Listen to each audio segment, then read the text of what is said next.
अस्सलामु अलैकुम वरहमतुल्लाहि वबरकातुह। इमला के असबाक चल रहे हैं। आज आप हजरात की खिदमत में वाव मादूला और हा के बारे में कुछ बातें अर्ज करनी है।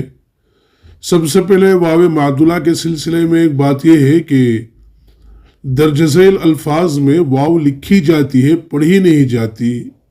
जैसे स्क्रीन पर आप देख रहे हैं, इस्तिखा, खां, तनख्वाह, खुदा न खास्ता, ख्वाब, ख्वाजा, खार, ख्वाह, ख्वाहिश, खुद, खुदी, खुर्द, खुर्शीद, खुश, खुशामद, खुश आमदीद, खुशनुमा, खुशनूद, खीश, दरख्वास्त।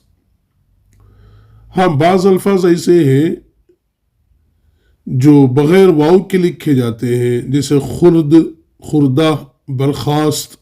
यहाँ वाव सरे से लिखी ही नहीं जाती।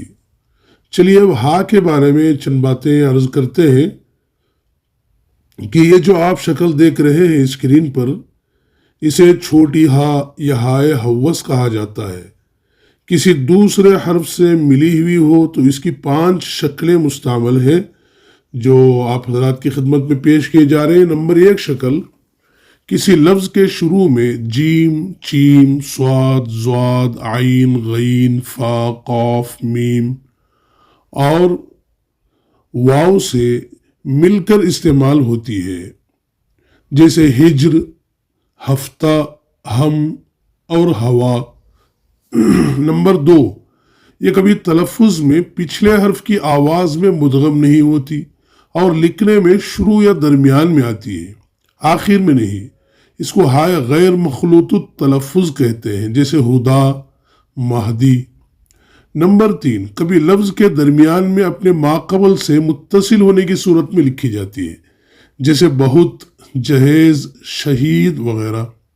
नंबर 4, ये जो 2 चश्मी हा आप देख रहे हैं, ये पिछले हर्फ की आवाज़ के साथ मिल जाती है, इसलिए ये हमेशा किसी हर्फ के बाद आती है। इसको हाय मखलूतुत तलफ़ुज़ कहते हैं, जैसे भाई।